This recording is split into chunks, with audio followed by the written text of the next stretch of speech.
we are going to also, our job here is to promote you all, to allow you all to have a voice in shaping the future of the VA psychology world. And as early career psychologists, just to kind of emphasize, what do we consider early career anyway, right? So early career are folks who are within 10 years of earning their doctoral degree in psychology or 5 years of employment as a psychologist in the VA. So that's what we define as good. So now on to introduce our wonderful panelists. And panelists, if you have anything to add, feel free to at any time. So we are joined by a variety of different psychologists across the country in different roles to give you all their perspectives on VA leadership. We are joined by Dr. Candace Holmes, who is the Director of Psychology Training Programs at the Washington, D.C. VA. Dr. Ursuline Bankhead, who is in Western New York as the Chief of Psychology, Assistant Chief of Mental Health. We have Dr. Ruth Stolzer, who's the Assistant Chief of Psychology and Behavioral Health at VA St. Louis. Dr. Andrea Rimmer, who is the Assistant Chief of Mental Health Process Improvement, but right now is on a current VACO detail that we can tell you more about as well. We have Dr. Tavia Martinez, who is the Outpatient Psychotherapy Services Section Chief, has a lot of titles here, serves on the Visit 8B HIP Work Group, VHIP Champion. She's at our Baypine VA system. And we have Dr. Maurice Ensley, who serves as the Diversity, Equity, and Inclusion Program Manager at VA Northern California Healthcare System, and also works as a consultant on different teams as well. So I'm going to go ahead and turn it over to Dr. Wolford.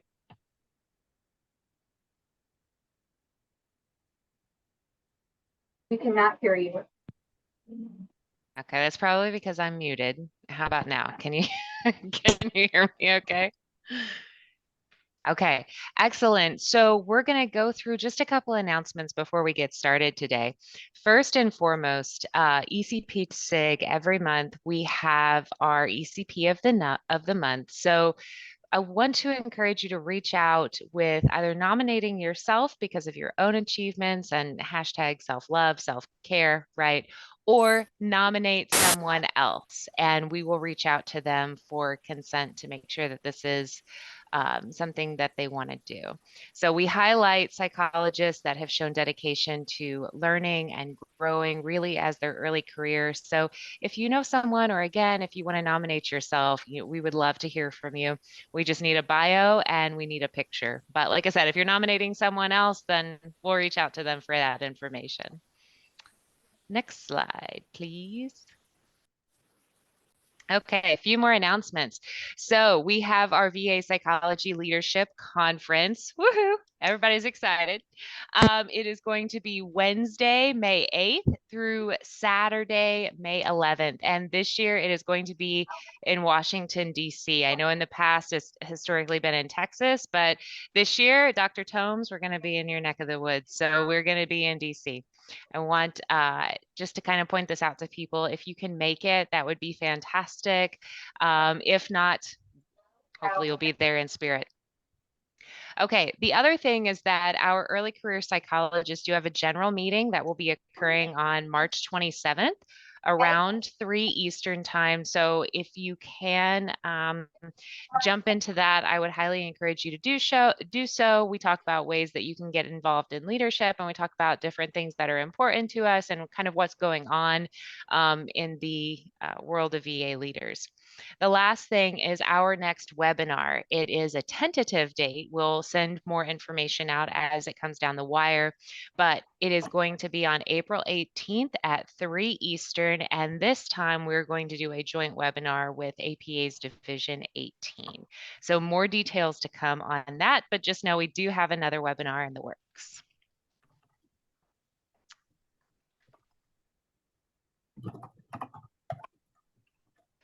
Okay, so a few more things. If you're not already a member of AvaPal, you can register. Here is the link on our screen. And since we did kind of we can always send these links out to you guys. We can post them in the chat if you want.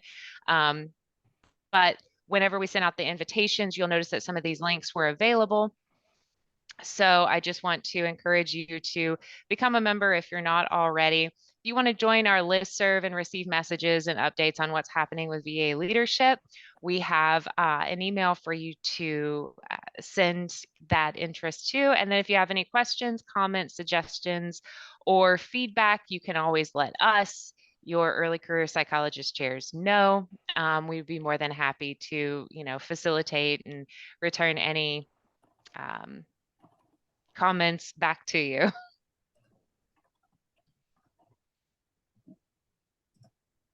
Okay. So I will go ahead and stop sharing.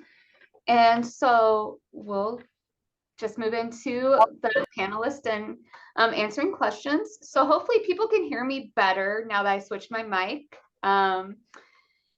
So what we are going to do is we are going to go by, and each of the executive committee members are just going to ask these questions of our panelists.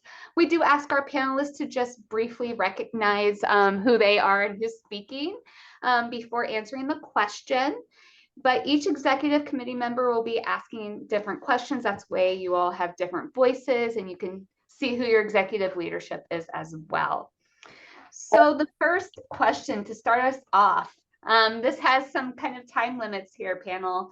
So in 2 minutes, I know this is a challenge for a lot of folks, but in 2 minutes, please briefly talk about your own path to leadership.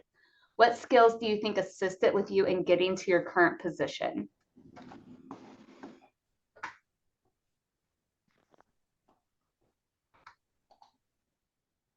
What order do you want us to talk?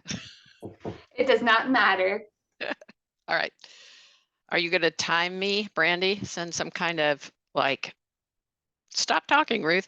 Hi, I'm Ruth Davies Seltzer. I'm assistant chief at the St. Louis VA, and I've been a psychologist at VA for 30 of my 32 years as a clinical psychologist, maybe a little longer. And my path to leadership was really through doing a lot of different clinical work. I've been my first 15 to 20 years in some version of rehab psychology or geriatrics, and then moved my way into leadership about 10 years ago when a position opened up. And I moved into leadership because I looked around and said, somebody in this group is going to be a leader. Do I think they could do it better than me? And my answer to that was no. I could probably do it as well as anyone else in my group.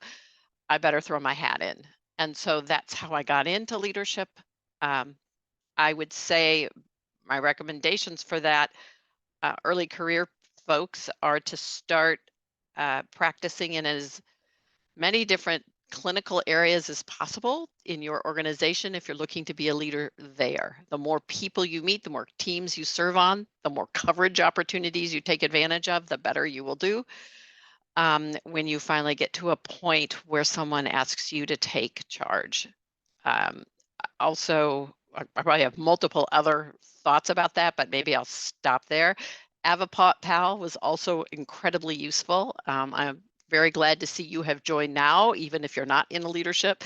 It is so educational to know what's happening on a national level, and it really prepares you well for, especially if you can attend the conferences, to meet other people and feel encouraged about serving in the VA. Thanks, Dr. Sulzer. All right. Anyone else want to chime in on that question? I can go next, and I'm going to start a timer. So my name is Andrea Raymert, and my path to leadership has been kind of a roundabout one. After I completed internship, I started in a residential program in Tuscaloosa, and pretty quickly became the program manager of the residential program. And it was kind of like Ruth indicated, it was like the last person standing, the last psychologist standing. So, but it actually ended up being a really good opportunity for me to step up and navigate a program, lead a program, put processes in place, and it really started my drive and ambition and desire to help grow things and grow programs. And so what I found is that in that role was seeking out mentors and seeking out people that could help guide and lead me on the way, and some like a safe space that I could go to and say, oh my gosh, this just happened. What do I do? After I was a program manager, I moved back to Colorado, which is where I'm from, and was a team lead for BHIP. I then became a section chief and then became the deputy ACOS, and then actually acted as the ACOS for mental health services at a 1A facility. And then that was challenging of itself. And I can tell you that having mentorship really, really helped along the way. Went through, lots of OMI, like OMI investigations or site reviews and all of those things that are pretty stressful. So having people in your court that know your skills and like you and appreciate you and are in your corner, that is one of the best things. And then I moved, well, I didn't move, I got a virtual position with Loma Linda as an assistant chief. Being a deputy ACOS and acting as an ACOS is a very stressful position. And depending on the support that you have at your VA, that's what I would also look at when you're going into leadership positions, to think about the support that you have from those folks. And I am way over time. But the last thing I would say is one of the things that for me as a leader that I then look for in aspiring folks or other leaders is, do you respond to emails? And does it matter what my title is if you're going to respond to me? So I really try to respond to everyone and anyone that reaches out to me, and that really makes a difference. I can go next. Can you hear me? All right, so I'm Dr. Padilla. I'm at Bay Pines and I'm the section chief of outpatient services and psychotherapy specifically. I'll try to be very quick. So my path on leadership, I think, has started way before the VA. I think all the opportunities I had in grad school and in the community really helped me shape how I think about leadership and how I really approach it. So I will say one of my recommendations is also have things happening outside the VA for you, because I think that really gives you another perspective that will benefit the VA and you as a professional. I started as a BHIP psychologist, and very, very quickly, because things do happen, I became the program manager. And then after 4 years, I am now section chief. And what I will say for people is to just jump into opportunities. And if they don't exist, try to create them. It's very hard for women and people of color to really jump into opportunities. We overthink. A lot of times, I'm a woman of color, so I can speak from experience. Maybe not everyone has the same experiences, but we really, I think overall, everyone sometimes overthink if they're ready. And if you're thinking, if you're ready or not, I think you're ready, because that creates a lot of mindful, that you're mindful, you're aware, and you're very insightful. So just go for it. And then let others decide if you will get the job at that time or later. So that will be my recommendation. Okay, and I can go. So I'm Dr. Ursi Bankhead. I am from VA Western New York, also known as Buffalo. And the Buffalo Bills just lost the other day, so we're still in mourning here. My path to leadership, I think, maybe a little bit different in that I just created it. So here in Western New York, we're kind of conservative. People are very, very entrenched. So over the last several years, what I did was worked with nurses, worked with people in different departments. I was in home-based primary care for 15 years, which means you're awfully isolated, right? So you're not in the big house, as we call the main building. But I went out of my way to meet people, asked if I could do grand rounds on the medical floors to understand how they worked. Worked really closely with our nursing staff. In other words, having conversations, show me how does this operate so I could understand my job better. But also created committees. So joined committees, created our health equity work group, and then our health equity committee. And then we put on conferences. And within all of that, it got me a lot of face time with leadership, got me a lot of face time with the leadership secretaries, which was really important.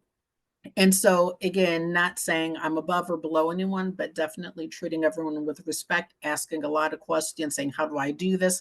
How do I get this done?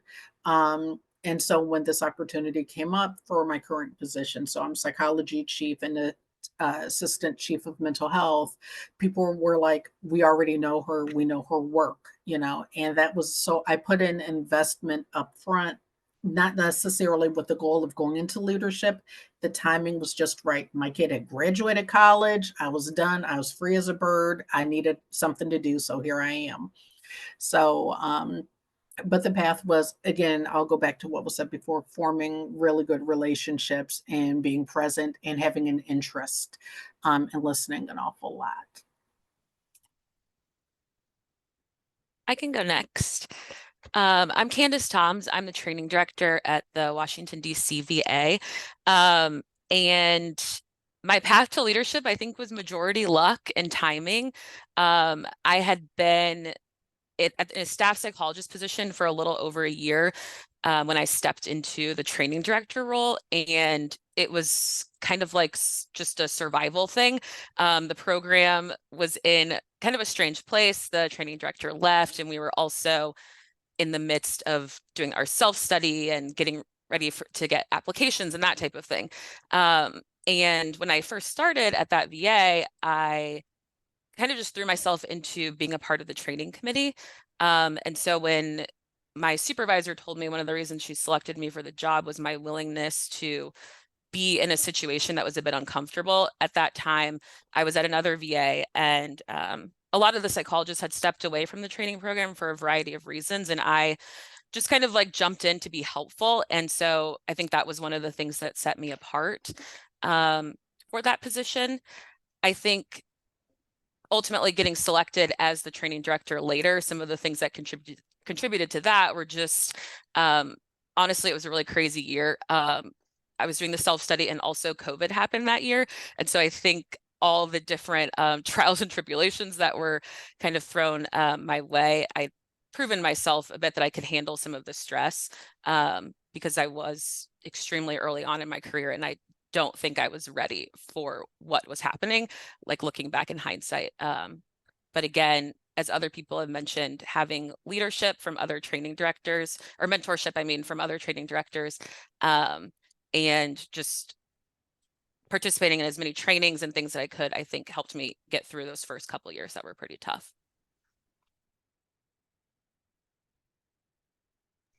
Great, thank you. Dr. Inslee, are you able to get your audio working? Okay, then we will go ahead and just move on to the next question. Hopefully Dr. Inslee can get his audio cooperating, but we'll just move on to our next question here. Yes. So, okay, panelists, I'm going to be asking the next question. So bear with me on this as it came from our audience. So here we go. Any recommendations on how to navigate requesting or applying for positions involving leadership of some sort when in a position that has been labor mapped at 95% clinical and does not typically allow the opportunity time-wise to be meaningfully involved in leading or developing or building? If any of you, I know it's a mouthful, if any of you panelists want me to repeat that, please just let me know. I can also put it in the chat. That might be best. It's in the chat, and I don't mind starting. Thank you, Okay. Dr. Padilla. Of course. So this kind of reminds me when I started in leadership, and the first thing is how do we define leadership, right? Because we can be in leadership positions even if it doesn't have the title, and that even includes the 95% or more of clinical care, what is labeled clinical care. For example, if you're in BHIP, you could be the BHIP team lead. If you are in in different programs, you perhaps can apply for yellow belt training. You can be the system redesign chair of a committee. You can join the training program. So there's a lot of things that people can do within what it is the scope of clinical care.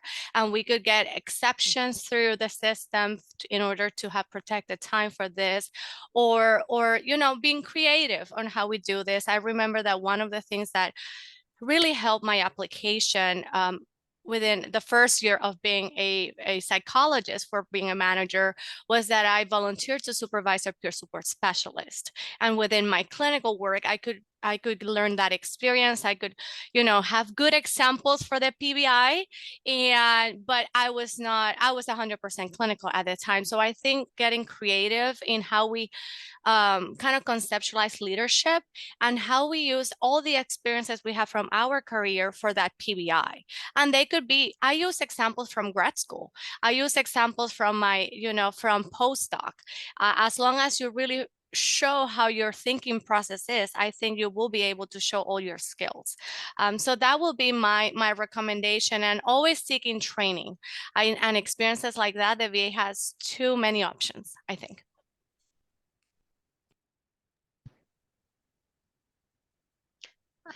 I can add some stuff. That was great, Viviana. I think also perhaps talking with your supervisor, telling your supervisor what your intentions are, what you would like to do, where you see yourself. One of the things that I always try to do as a supervisor is ask, like, where do you see yourself in 5 years? Like, what are your goals? Because I want to help those folks get to where they want to be. And so if your supervisor isn't asking you those questions, go ahead and bring it up. And it can be a little nerve-wracking or challenging at first, but like Candace said, you may have to be uncomfortable just a smidge to move up and to grow. And so I think most folks, when you're asking them for like, can you help me get to this next point? Most people are going to want to help and develop people that have the drive and motivation to even ask that question.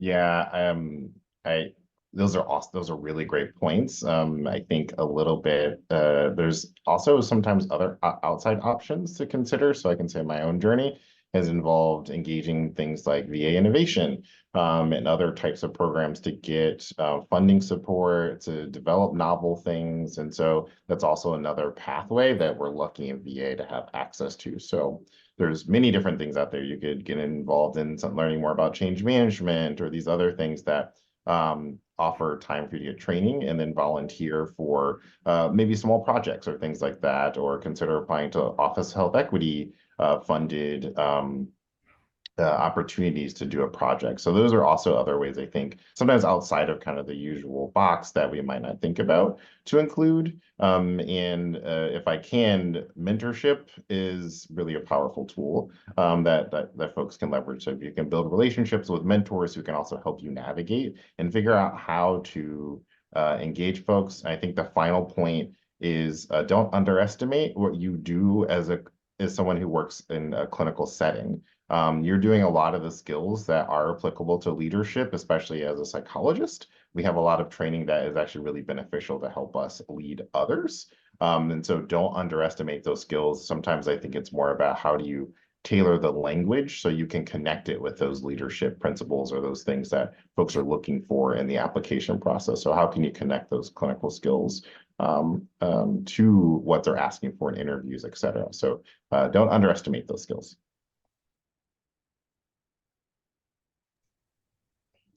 So we'll move on to the next question and let Dr. Sulzer, it looked like you were about to contribute. So yeah, I can always find things to say, right?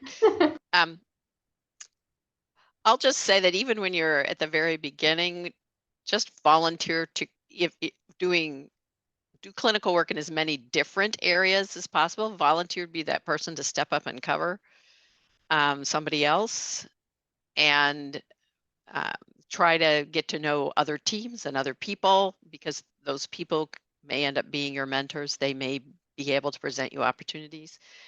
And even if you're just volunteering to be on a committee and you take notes, you can end up being the person who organizes sort of what happens in that framework. And pretty soon you'll be leading those things. Always ask to have your time labor mapped for admin. If you're doing an admin project, that's the other thing that we really have to protect our clinical teams. If we are asking them to do extra stuff, try to get your time mapped correctly so that you could do that.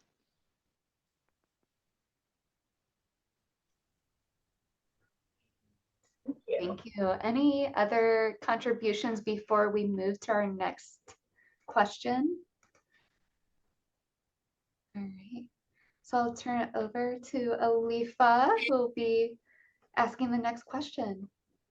I'm Alifa Kishori. So our next question is, what recommendations do you have to navigate requesting to serve in detailed positions?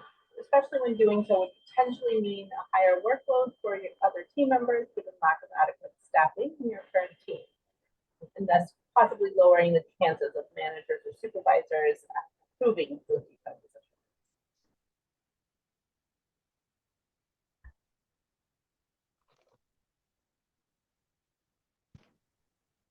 Well, I am currently on a detail and living this life right now. I am currently detailed as the on special assignment for the BHIP National Program, and I'm 100% assigned to the special assignment, and it has been really challenging to make sure that I'm not burdening my team with my work. And so I tried really, really hard to get somebody into my old position detailed so that they could kind of take on those duties, but that has not been successful.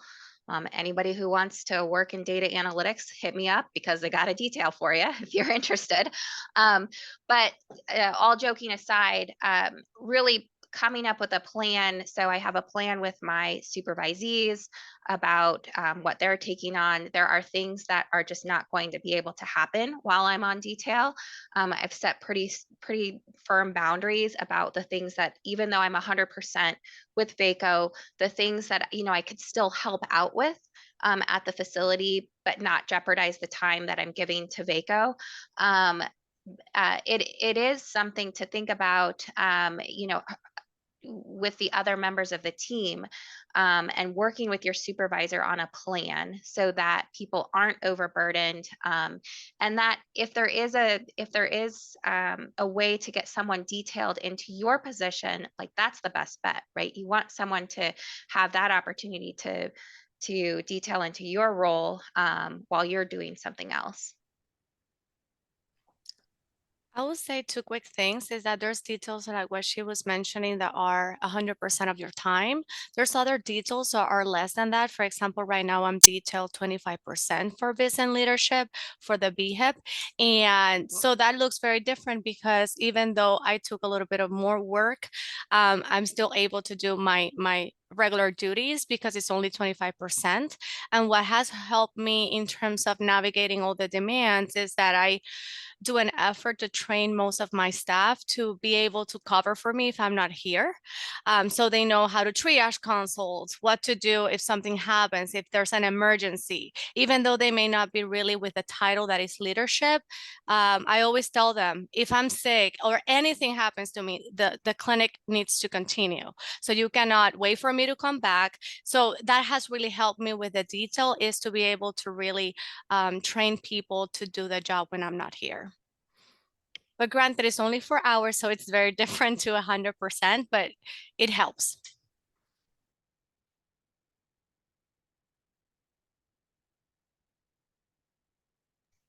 Thank you all.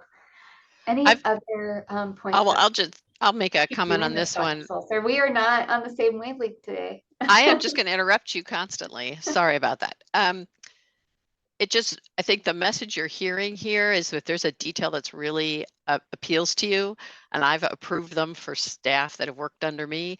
The real importance is that they could usually try to come to me with a plan. And so they're not just saying, I want to do this, and you, my supervisor, figure out how to cover for me.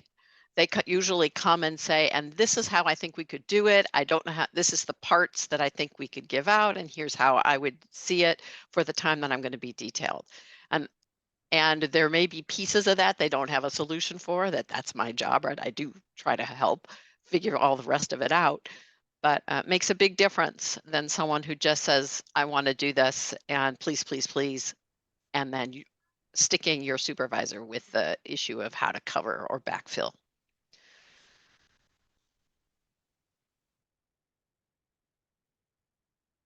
I don't think I'll do this for anyone else.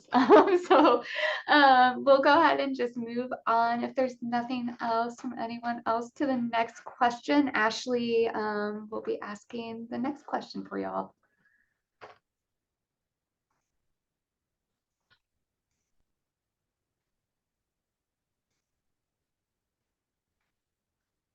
Hello. So the next question that we have is, please speak to possible differences or unique challenges that women leaders faced or still face in navigating their path towards leadership within this predominantly male-driven hierarchical large system. For example, it feels as though women expressing interest in leadership is met with suspicion or hesitancy to promote, but that men seemingly are not met with this same concern. Oh, I'm totally taking that one. I just had this conversation.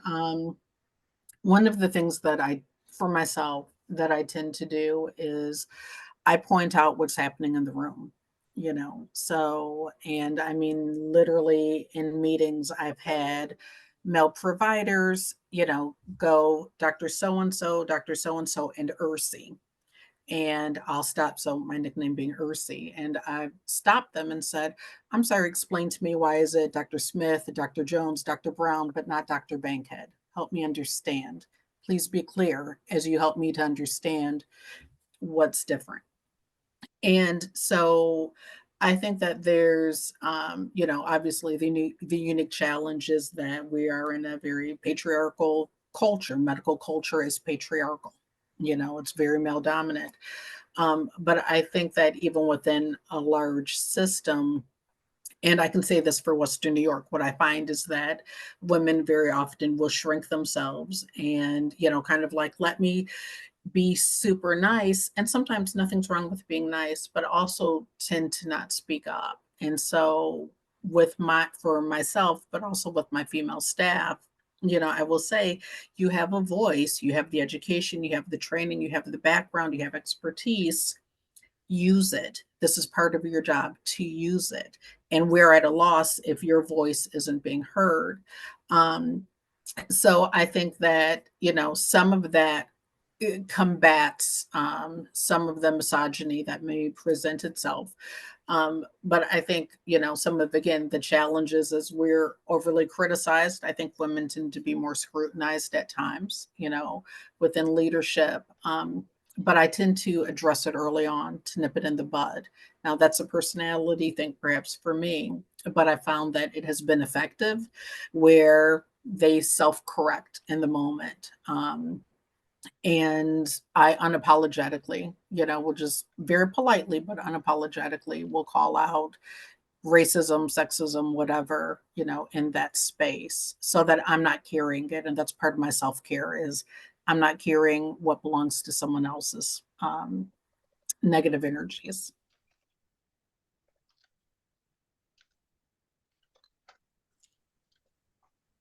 I would like to say that this question also made me think about once you're promoted, it doesn't mean that it will continue to happen. And so something that I was thinking is how do we cope with it from an individual or from a systemic perspective? And something that I have found very helpful is that I always need a colleague that I could just vent. I don't need them to fix it, and I don't need them to validate it. I just need them to hear me out. And for me to, if I have an experience that I have to emotionally bend or something like that, or even professionally bend, for me, that's very important. And then also have those mentors and supervisors where I could go and say, hey, this had happened, or this is how I'm perceiving it, or people that were in the meeting that could help me kind of sometimes fact check so I could approach it in a better way. Sometimes that helps me. I do go to a lot of meetings where I can see around that I'm the only woman in the room or in the virtual room or the only person of color. So sometimes obviously that gets in my mind. So something that has helped me not only when applying for jobs, but also while in the job is to be self-aware of my own internalized beliefs. So I don't allow that to get in the way and that I speak. And then if I think about, oh, maybe they're maybe perceive me as aggressive, I reframe that. No, I'm being assertive. It's not a problem. Just go for it. And kind of navigating that within me has really helped me. But it is challenging at times.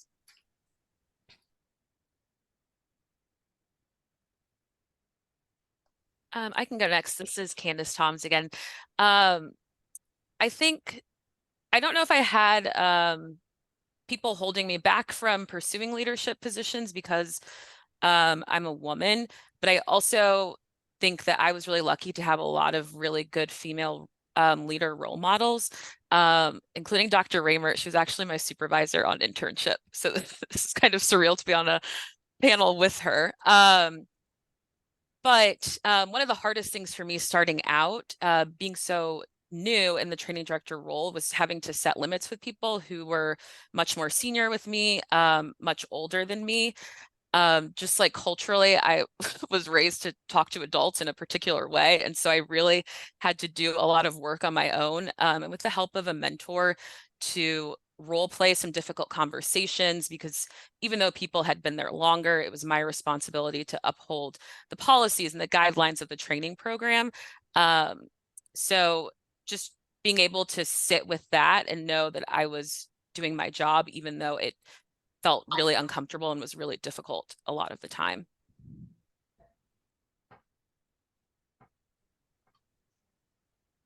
So we have a question that's kind of been presented as a part 2 of this question, and I'm going to present it. If I start breaking up, just let me know in the chat. So we have a question that says, to go along with the current question, how do we combat the prejudice against psychologists, which is often perpetrated by MDs, so that we can get similar advancement opportunities? I actually think that this might be kind of similar to one of the questions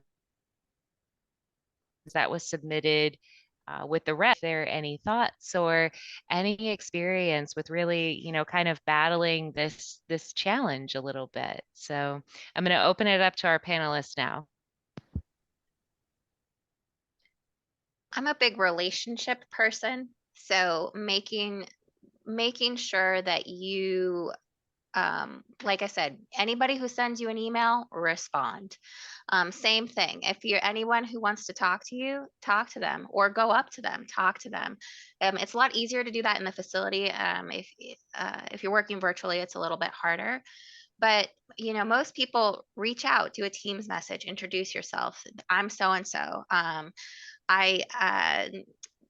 I really try to, well, in a leadership role, I've heard people say, well, or they were concerned that we were favoring psychologists or favoring social workers or favoring whatever the discipline. So really trying to, as a leader, being fair. There are directives out there that talk about leadership positions need to be posted for all disciplines.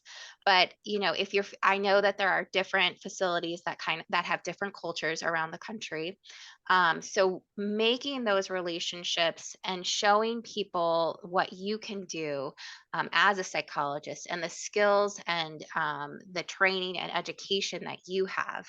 Yes, there are going to be in some facilities, it's going to be harder to break through, but psychologists have a really I think specialized training in our ability to organize, to analyze data, to look at things systematically that other disciplines have, but we also have that training and are really good at it.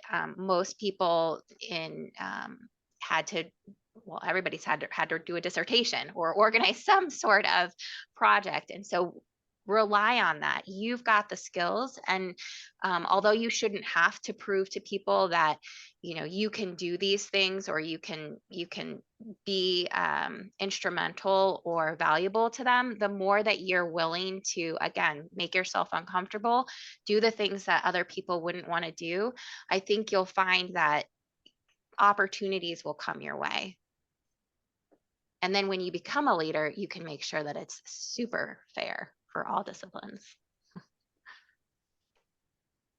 I was going to just briefly share that I've heard that there's a cultural shift within the VA, and in the most recent chiefs meeting that happened, there seems to be a lot more of psychologists being chief of mental health or ACOS, which is very it's really showing how psychologists have been people have really given the opportunity and really have seen the potential that we all have for leadership.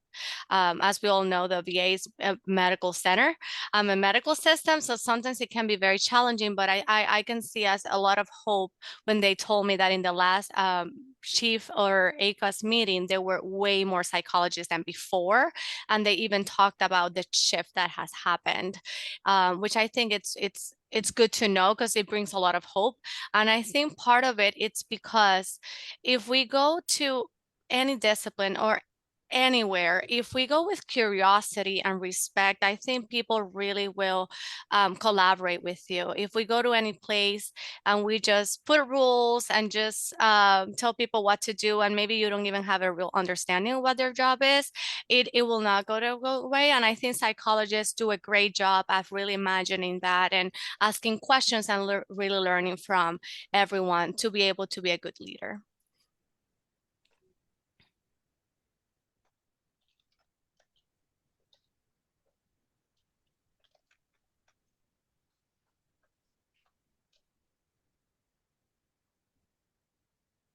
All righty, making sure I'm not cutting anyone off this time. All right, we will move to the next question here. This will be our last question of the day. As I know, folks have to get to appointments in different meetings, so we want to allow you some time to break before you have to rush into your next obligation. So last question here, and I'll post it in chat as soon as it's asked. All right, greetings everyone. Christina Vare, former chair of the ECP SIG. And the question I have for the panel is, are there any trainings or workshops you would recommend to psychologists aspiring to be in leadership roles? What experience do you think are good foundations? I know some of you have already spoken to this, but anyone want to chime in these last couple minutes about trainings or workshops you'd recommend to aspiring psychology leaders?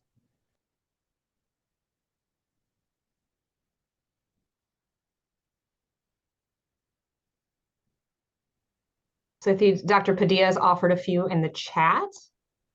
Anyone like to offer others or maybe even share a little bit about the experience of being in any of these trainings?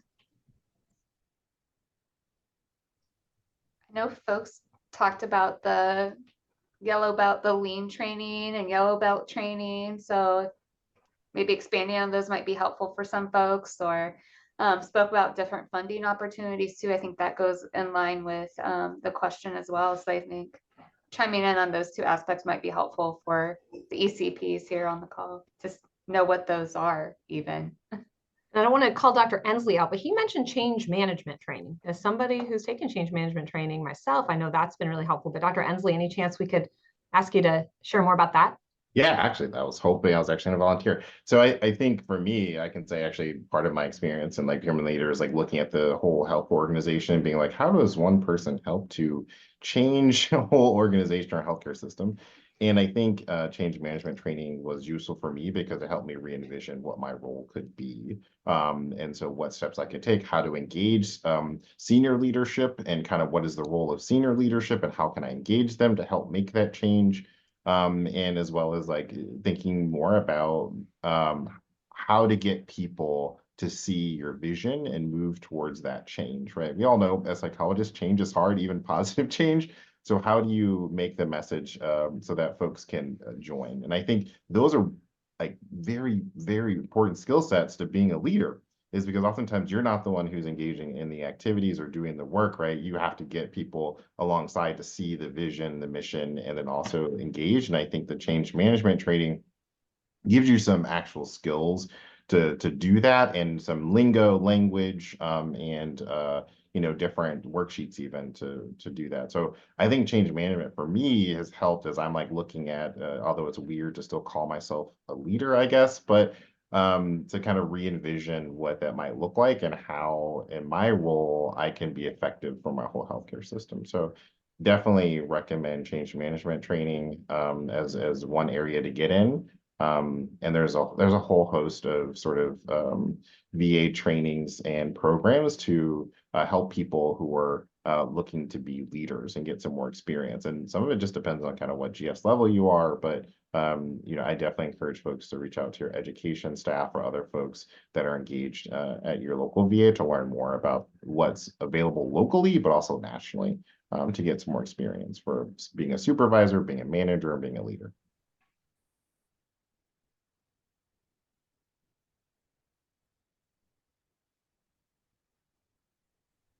I think I mentioned Lean Six Sigma before, so very quickly, the white, yellow, green, and black Lean Six Sigma belts, they sound like karate, I know. They are great opportunities to really learn how to change systems. They're based on Toyota and a process to really identify waste. And it's very fun, at least for me, it's very fun. Part of, depending on your role in leadership, you will be asked to take on projects, change the system, improve things. And sometimes we just like to fix things, right? But sometimes we need way more time to really identify what the problem is, what could be some waste in the process, and how to systemically make sure that we do things that can be changed, improve as sustained. I think the sustainability part is the most important part, because we have seen a lot of projects nationally that start and they don't get sustained. So if anyone is interested in those Lean Six Sigma, I will definitely encourage you all to apply. You do the white belt in TMS, and if you like it, then you do yellow belt, green belt, black belt, and it's very fun. I'm gonna do green belt soon, and you learn a lot. And honestly, the Lean Six Sigma mentors are the most fun people to work with within the VA so far. They have, I don't know, another culture. So I will definitely encourage you all to apply to that.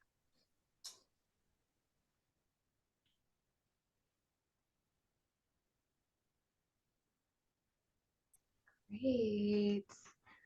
Well, thanks everyone for joining. I'm going to turn it over to Dr. Wolfer, who will close us out for today.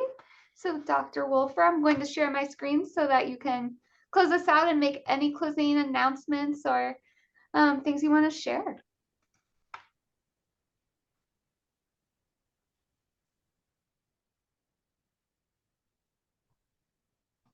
I think Dr. Wolfer mentioned that her Zoom might be frozen.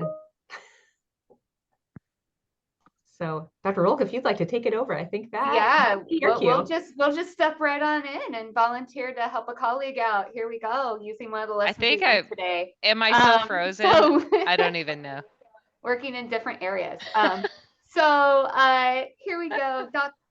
Dr. Wolfer is back with us, it looks like, so I'll transition it back over to her and let her close us out. Nope. Okay. We'll just go ahead and do this. All right. So thank you all for joining us. We appreciate your participation. We appreciate you all being here. It's such a great turnout. We appreciate all the questions that you submitted via our link. Just some closing things here. If you are not already a member, please join AvaPal. We're great folks, especially the early career special interest group. I think we're a pretty fun group of people. We come up with great webinar ideas, great things to move us forward. So please join. There is a new website too, which is really awesome. I will say from experience, the new website looks way better than the old website. It's much easier to navigate.